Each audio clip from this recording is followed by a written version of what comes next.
నమస్కారం. మీ కారింగుల యాదగిరి రాజయోగి హృదయపూర్వక నమస్కారాలు. భువనగిరి పార్లమెంట్ స్థాయిలో 39 మంది పోటీ చేస్తే నాకు 14వ స్థానం ఇచ్చినటువంటి భువనగిరి ప్రజలకు హృదయపూర్వక కృతజ్ఞతలు తెలియజేసుకుంటూ, ఒక్క రూపాయి కూడా ఖర్చు పెట్టకుండా ఒక్కడిని చివరికి ఎవ్వరిని కూడా నా వెంట తెప్పించుకొని నాకు ఓటేయమని అడగలేదు. నేను ఎవ్వరి సహాయ సహకారాలు కూడా తీసుకోలేదు. నా ఒక్కడి పోరాటం నకరేకల్ నియోజకవర్గం నుండి నేను ఒక్కడిని ముందడిగేసిన. అసలు డబ్బులు తీసుకోకుంటే ఎంతమంది వేస్తారు? మనం చేసే మంచి కార్యక్రమాలు ఎంతమందికి అందుతున్నాయని చెప్పేసి పోరాటం చేద్దామని నేను ముందరికి అడుగులేసిన.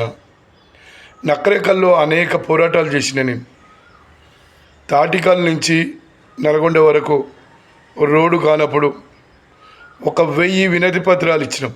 దాని గురించి ఒక్క నాయకుడు కూడా స్పందించలేరు. దాని మీద ఈ టీవీలో, యూట్యూబుల్లో, ప్రతి ఒక్క దాంట్లో కలెక్టర్ గారికి పోయి విన్నవించి ఎన్నో సమస్యల్ని పరిష్కారం చేసినాం. మేము చేసుకుంటూనే వస్తున్నాం.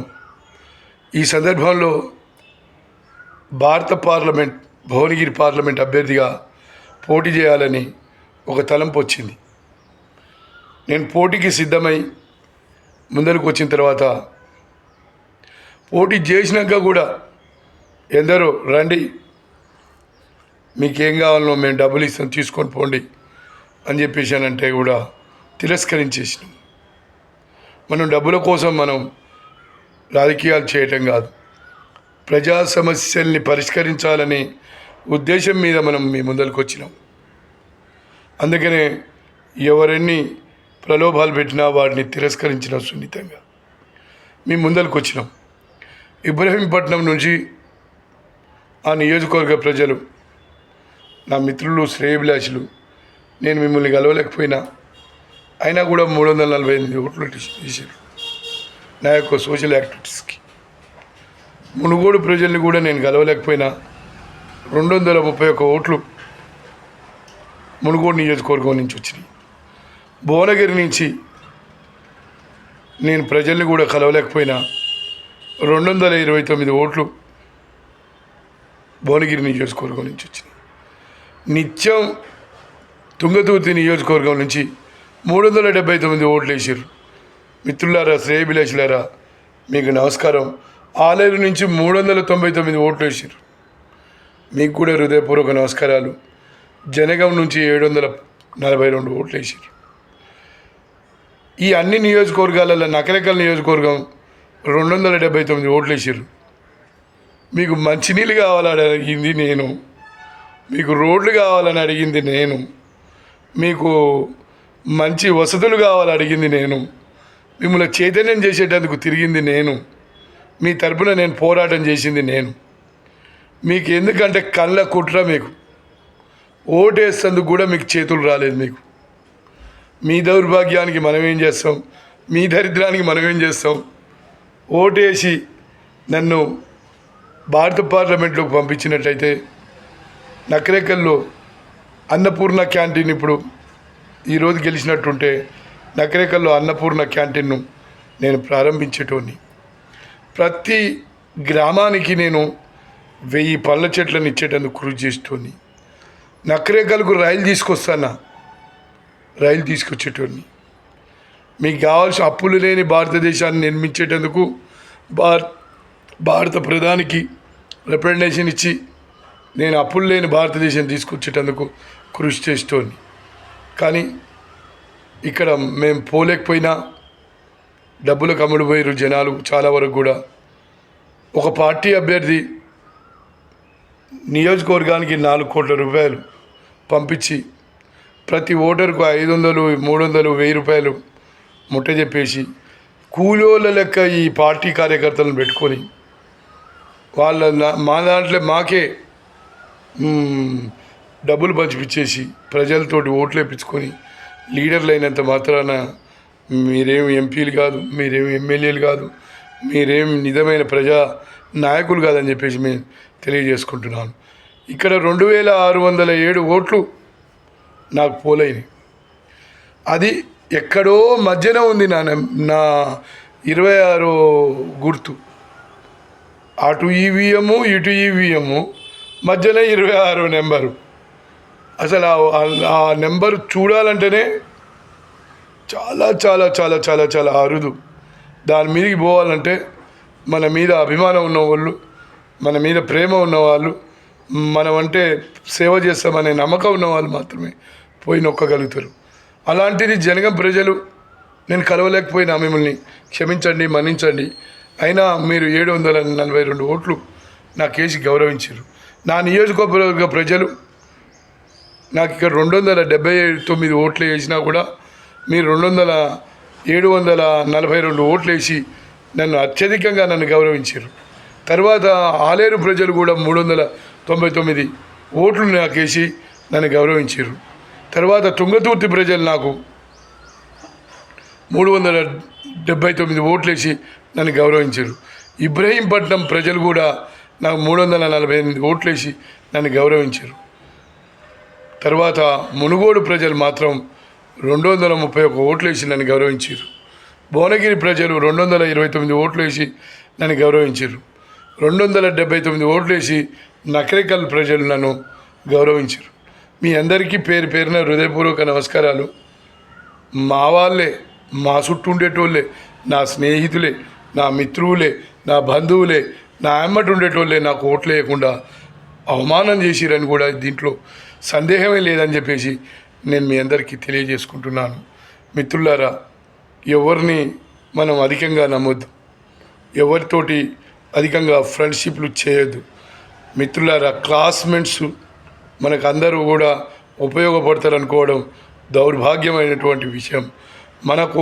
మనం ముందరికి వెళ్ళేటప్పుడు వీళ్ళందరూ డేగల్ లెక్క మనల్ని వెనకగా నెట్టేందుకే ప్రయత్నిస్తున్నారు. అయినా కూడా మనం ముందరికి వెళ్ళిపోవాలి. ఇది ఒక అనుభవంగా తీసుకుంటున్నా. భువనగిరి పార్లమెంటు సోదర సోదరీమణులకు, నాకు ఓట్లేసినటువంటి ప్రజలకు పాదాభివందనాలు తెలియజేసుకుంటూ, నేను ముఖ్యంగా మా వర్గాల ప్రజలకు నేను ఒకటి విన్నవించుకుంటున్నాను. ఓటు ఆయుధం రా నాయన, అమ్ముకోకండిరా. ఓటును అమ్ముకొని ఏం చేస్తారా మీరు? 300 రూపాయలు 500 రూపాయలకి అమ్ముకోరు. 5 ఏళ్ళ దాకా ఇక ఓని బీక్తారు రా భయ్ మీరు. ఎవని బీక్తారు? అమ్ముకున్న వాళ్ళని అడుగుతున్నా నేను. ఎవని బీక్తారు? ఏం చేస్తారు మీరు? మీతోటి ఏమవుతుంది రా బాబు? 300కి అమ్ముకుంటారా నాయన, 400కి 500కు ఇట్లా అమ్ముకుంటే ఓట్లు మిమ్మల్ని ఎవరు లెక్క చేస్తారని చెప్పేసి ఈ సందర్భంగా నేను అడుగుతున్నా. మిత్రులారా, శ్రేయభిలాషులారా, మనం మంచి కార్యక్రమాలు చేయాలని అంటే ఎవరు ముందరికి రారు. ఇప్పుడు నేను కొన్ని వర్గాల వాళ్ళని చూస్తున్నా, వాళ్ళు చాలా చాలా క్లియర్గా ఉన్నారు.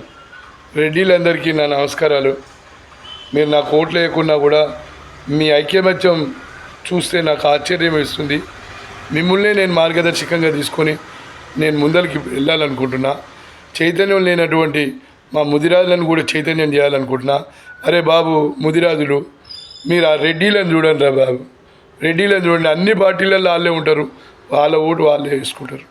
మీకేంద్ర నాయన ఓటు వేయడం రాదు మీకు ఓటు వేయడం రాకుండా పోతేనే ఈ ముదిరాజులలో 1 కోటి మంది ఉన్నా కూడా ఒక్కడు కూడా ఎంపీ కాలేకపోయాడు. ఈటల రాజేందర్ అయినట పాపం, ఆయన పటేలమని చేసుకుంటు కాబట్టి అయినరా బాబు. మీ ముదిరాజులు వేస్తే ఓట్లు కావట్లేడు. మీ ముదిరాజులకు అసలు ఓటు వేయటమే రాదని నేను తెలుసుకున్నటువంటి విషయం రా బాబు. మీరు ఒక తెల్లంగి కోరిస్తే ఓరలేకపోతారు, ఒక చేప పట్టుకుంటే కూడా ఆ చేప గురించి తలకాయలు బలగొట్టుకుంటారు. ఎందుకురా బాబు? చదువుకొని మంచి ఉన్నతమైనటువంటి ఉద్యోగాలు చేయండి, ఉన్నతంగా ఎదిగేటందుకు ఆస్కారం చేసుకోండి. మీరు రాజకీయంగా ఎదగండి రా బాబు. ముదిరాజు యువకులారా, నాకు పిరికి పందలు, సౌటలు, సన్నాజిగాలు నాకు అవసరం లేదు. అమ్ముడు పోయేటువంటి విధవలు అస్సలు అవసరం లేదు. మీలో ధైర్యవంతులు రండి. యాదవులారా, మీలో ధైర్యవంతులు రండి. గౌళ్ళారా, మీరు ధైర్యవంతులు రండి. మున్నూరు కాపులారా, మీరు ధైర్యవంతులు రండి. పద్మశాలిలారా, మీలో ధైర్యవంతులు రండి. బీసీలలో ఉన్నటువంటి ధైర్యవంతులు రండి, అగ్రవర్ణాలలో ఉన్నటువంటి ధైర్యవంతులు రండి. మనం ఒక సరికొత్త ప్రపంచాన్ని నిర్మిద్దామని చెప్పేసి కూడా నేను ఈ సందర్భంగా తెలియజేసుకుంటున్నాను. భారతదేశ వ్యాప్తంగా ఉన్నటువంటి నా శ్రేయభిలాషులకు నేను ఒక విన్నపం చేసుకుంటున్నాను. రండి, నా వెంట రండి. ఒక మహాసైన్యాన్ని ఏర్పాటు చేద్దాం.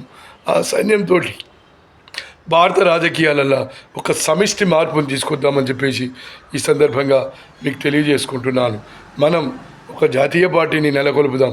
545 మంది ఎంపీలను మనమే ఏ పార్టీతో పొత్తు లేకుండా, ఎవరితో పొత్తు లేకుండా మనం ఎన్నికల రంగానికి సిద్ధమైదామని కూడా ఈ సందర్భంగా తెలియజేసుకుంటున్నాను. ఈ సాహసోపేతమైన నిర్ణయం, ఇంతకుముందు ఏ నాయకుడు కూడా తీసుకున్నటువంటి నిర్ణయం. ప్రతి రాష్ట్రంలో మన జెండాను ఎగిరేద్దామని చెప్పేసి ఈ సందర్భంగా మీకు తెలియజేసుకుంటున్నాను. మిత్రులారా, మీ సహాయ సహకారాలు కావాలి, మీ ఆశీర్వాదాలు కావాలి. మీరు మళ్ళీ రండి రండి రండి రండి. బంధువులైనా, మిత్రులైనా, శ్రేయభిలాషులైనా, నేను ఎందుకు అంటున్నానో ఒకసారి అర్థం చేసుకునేది. తినేది మనమ్మటి, తాగేది మనమ్మటి, చేసేది మనమ్మటి. ఏమైనా సాయం ఉంటే చేసేది మనం, ఏమైనా ఉంటే ఆ ఇంట్లో సస్తపోయేది మనం, ఆ ఇంట్లో పెళ్ళికి పోయేది మనం. ఓటోనికి వేస్తున్నారా మీరు? బుద్ధి లేని ఎదవలారా, అసలు బుద్ధి ఉందారా మీకేమన్నా? ఎవరికి వేస్తున్నారా ఓటు మీరు? ఒక్కరినట్టున్నా అని చెప్పేసి ఏం బాధపడకూడదు. మీరేం ఫీల్ కావాల్సిన అవసరం లేదు. మీరు ఫీల్ అయినా కూడా ఏమీ మీ వల్ల ఏది కాదు. పిరికి బందలతో ఏది కాదు నాయన, ధైర్యవంతులతో అవుతుంది. నేను పార్టీ పెడుతున్నారా భయ్, నాకు సహకరించండి. నేను పార్టీ పెడుతున్నా భయ్, నా వెంట రండి. నేను పార్టీ పెడుతున్నా భయ్, మీ అందరికీ ఒక వెలుగు, సరికొత్త ప్రపంచాన్ని చూపిస్తా. నా వెంట రండి. నా ఎమ్మటి రండిరా భయ్, మీకు ఒక మామిడి చెట్టు ఇస్తా. నా ఎమ్మటి రండిరా భయ్, ఒక చింత చెట్టు ఇస్తా. నా ఎమ్మటి రండిరా భయ్, ఒక మర్రి చెట్టు ఇస్తా. నా ఎమ్మటి రండిరా భయ్, ఒక రేగిపండ్ల చెట్టు ఇస్తా. నా ఎమ్మటి రండిరా భయ్, మీరు ఒక గంగిరేగ పండ్ల చెట్టు ఇస్తా. నా ఎమ్మటి రండిరా భయ్, మీరు ఒక దానిమ్మ చెట్టు ఇస్తా. నా ఎమ్మటి రండి, మీకు మరో ప్రపంచాన్ని చూపిస్తా అని చెప్పేసి నేను ఈ సందర్భంగా తెలియజేసుకుంటున్నాను. పళ్ళ చెట్లన్నీ మీకు తలా ఒకటి ఇస్తే 3 సంవత్సరాలల్లో మీ ఇళ్ళల్లో సుందర నందనవనంగా మీరు ఆ ఫలాలు అందుకుంటారు భయ్. మీకు ఆ జ్ఞానమే లేదు. నీ ఇంట్లో స్థలం ఉంటుంది, ఒక కూరగాయల చెట్టు పెట్టు. నీ ఇంటికాడ ఒక మంచి నీకు వెసలబులు అయినటువంటి వ్యవసాయ భూములు ఉంటాయి. మీరు అందులో ఒక మామిడి చెట్టు పెట్టరు, ఒక చింత చెట్టు పెట్టరు, ఒక అల్లనేరేడు చెట్టు పెట్టరు. మీకు అసలు ఆ మైండ్లో ఏం పెట్టుకుంటారా నాయన మీరు? ఒకటి ఉత్తరప్రదేశ్లో 20 కోట్ల మంది ఉంటే 4,000 కోట్లు తాగితే 3 కోట్ల మంది తెలంగాణ ప్రజలు 4,500 కోట్లు తాగినట్టు తాగుడు. అంటే ఎంత తాగుడు తాగిర్రో వీళ్ళని మనం బేరీజ్ చేసుకోవాలని కూడా ఈ సందర్భంగా తెలియజేసుకుంటున్నాను. రండి, నా ఎమ్మటి రండి, మనం పార్టీని పెడదాం. రండి, నా ఎమ్మటి రండి, 543 మంది ఎంపీలను వేద్దాం. రండి, నా ఎమ్మటి రండి, తెలంగాణలో ఉన్నటువంటి 119 ఎమ్మెల్యే స్థానాలకు మనం వేద్దాం. ఆ సౌట ఫెయిల్ అయ్యిండు, ఈ సౌట ఫెయిల్ అయ్యిండు, వాడైండు వీడైండు అని కొంతమంది విధవలు కూడా కొన్ని వితండవాదాలు చేస్తున్నారు. ఆ మధ్యన ఒకరికి మొత్తం తెల్లగడ్డం అయిపోయింది. పార్టీ పెడదామని అనుకుంటే జయంత్ గౌడ్ని గాడు, లేకపోతే దేవేందర్ గౌడ్ని గారు, ఇంకోని గారు అంటుండు. ఎందుకు భయ్యానన్న? వాళ్ళు పెట్టి ఏం చేసిర్రు, మనం ఏం చేస్తామన్నట్టు వాని తలరాత అంతవరకే ఉందిరా భయ్. వాడు పెట్టిండు, ఫెయిల్ అయ్యిండు. మనమేమవుతాం నీకు తెలుసా? అంటే డిసప్పాయింట్ గురి చేసి మనని కూడా వెనకకు లాగాలనే ప్రయత్నం చేస్తారన్నట్టు. మిత్రులారా, శ్రేయభిలాషులారా, వెనకకు పోవాల్సిన అవసరం లేదు. మనమందరం పోటీ చేద్దాం. రండి. నేను యాదవులు, ముదిరాజులు, గౌడ్సు, మున్నూరు కాపులు, పద్మశాలీలు, బీసీలలో ఉన్నటువంటి ముఖ్యమైన క్యాస్టులు అన్నిటికీ మేము టికెట్లు ఇస్తాం. మేము ఆర్యవైశ్యులకైతే నేను ప్రత్యేకంగా చెప్తున్నా, మీకు ఒక 10 సీట్ల స్థానాలు నేను మీకు కేటాయిస్తా. మా దాంట్లో ప్రియమైన కొన్ని వర్గాల వాళ్ళకు మాత్రం నేను అసలు టికెట్లు ఇవ్వను. వాళ్ళు మా ఎమ్మటి కూడా ఉంచాం. వాళ్ళు ఎందుకంటే వాళ్ళు ఇప్పటికే అగ్రస్థానాలలో వాళ్ళు వాళ్ళు ఉంటూనే ఉన్నారు కాబట్టి వాళ్ళకి ఎవరు చైతన్యవంతం చేయాల్సిన అవసరం లేదు, వాళ్ళను తీసుకురావాల్సినటువంటి అవసరం కూడా లేదు. ఆర్యవైశ్యులకు 10 స్థానాలు ఇస్తా. రండి నా ఎమ్మటి. మీరు మిమ్మల్ని అన్ని పార్టీలు వాడుకుంటున్నాయి. మీకు ఎంపీ స్థానాలు కూడా ఇస్తా, రండి నా ఎమ్మటి. మీరు నన్ను ప్రోత్సహించండి. ఆర్యవైశ్య సంఘాలకు నేను ఒకటే విన్నవించుకుంటున్నా, గాంధీ గారే నాకు మార్గదర్శకం. నేను ఆయన అడుగుజాడలలో మీ ముందరికి వద్దాం అనుకుంటున్నా. మీరందరూ కూడా నన్ను ఆదరిస్తారని పార్టీ పెడదాం, జాతీయ పార్టీని పెడదాం. 543 మందిని ఎంపీలను ప్రకటిద్దాం. అప్పులు లేని భారతదేశంగా తొలి సంతకం దాని మీదనే పెట్టేద్దాం. ప్రతి నియోజకవర్గానికి మనం ప్రతి పల్లెటూరుకు 1000 పళ్ళ చెట్లను ఇద్దాం. మనం ప్రతి ఊరిలో ఉద్యోగాలను కల్పిద్దాం. ప్రతి అప్పు అనేది మళ్ళీ చేయకుండా ఒక చట్టాన్ని కూడా తీసుకొని వద్దాం. ఇంతకంటే ఎక్కువేం కావాలి. ఉచిత విద్య ఇద్దాం. కూడు కూడా మనం ఈ 3 వెప్ప మనం ఉచిత పథకాలను పెట్టుకోవద్దని చెప్పేసి ఈ సందర్భంగా తెలియజేసుకుంటున్నాను. ఉచిత పథకాలకు దండవరా నాయన. నేనైతే ఉచిత పథకాలు అస్సలు నేను అంగీకరించను. వాటిని తిరస్కరించాలి, వాటిని తీసేయాలని కూడా నేను మీకు ఈ సందర్భంగా మీకు డిమాండ్ చేస్తున్నాను. ఒక ఎస్సీ అతను 100 రూపాయలు పెట్టి బియ్యం కొనుక్కోవాలి. ఒక ఎస్టీ అతను 100 రూపాయలు పెట్టి బియ్యం కొనుక్కోవాలి. ప్రతి ఒక్కరూ ఒక 100 రూపాయలు పెట్టి బియ్యం కొనుక్కునే స్థాయిలోకి తీసుకురావాలి. ఉచిత బియ్యాలు ఏందిరా ఇచ్చేది, ఉచిత పింఛన్లు ఏందిరా ఇచ్చేది, ఉచిత రైతు బంధులు ఏందిరా ఇచ్చేది, ఇవన్నీ ఏందిరా నాయన. ఇవన్నీ భారతదేశాన్ని అప్పుల కుప్పలు చేసి ఏం చేద్దాం అనుకుంటున్నాను నాయన. ఈ భారతదేశాన్ని నుండి అప్పుల నుండి కాపాడేందుకే నేను మీ ముందరికి వస్తున్నా. నన్ను ఆశీర్వదించండి. మీ సహాయ సహకారాలు కావాలి. మీరు నన్ను ఆశీర్వదించాలి. మీ సహాయ సహకారాలు కావాలి. మీ అందరూ ప్రజలే నాకు నిధి. కొంతమంది నన్ను అడిగిర్రు, జాతీయ పార్టీని పెట్టి జాతీయ స్థాయిలో వెళ్ళిపోవాలంటే చాలా ఖర్చులు ఉంటాయి, మరి దానికి మీరు ఎట్లా వెళ్ళిపోగలుగుతారు యాదగిరి గారు అన్న. వెళ్ళిపోగలుగుతామయ్యా. తలా రూపాయి ఇచ్చిన చాలు, 10 రూపాయలు ఇచ్చిన చాలు. ఎవరికి దోషింది వాళ్ళ తరపున వాళ్ళు ఇచ్చినా చాలు. మనకు ఎంత ఇచ్చినా కూడా మనకు చాలు. వాటితోటి మనం ప్రస్థానాలు నిర్మించుకుంటా పోవచ్చు. కన్సీరామ్ గారు ఒక మాటని అంటారు, తన చుట్టూ ఉన్న వనరుల నుంచే ఆదాయం చేసుకోవాలంట. అట్లా చేసుకోలేను లీడర్ కాదని అంటాడు. నేను ఒకటే, ప్రజలే నాకు ఆస్తి. మిమ్మల్ని నమ్ముకుంటున్నా. మీరు నన్ను నెక్స్ట్ 2029లో భారతదేశ రాజకీయాలలో కీలక పాత్ర పోషించేటందుకు మీరందరూ ఆశీర్వదించాలి. త్వరలో నేషనల్ పార్టీని పెడదామని చెప్పేసి మీ అందరికీ తెలియజేసుకుంటూ శుభాకాంక్షలు. నాకు ఓట్లు వేసిన మీ అందరికీ హృదయపూర్వక శుభాకాంక్షలు తెలియజేసుకుంటూ మీ యాదగిరి రాజయోగి. నమస్తే.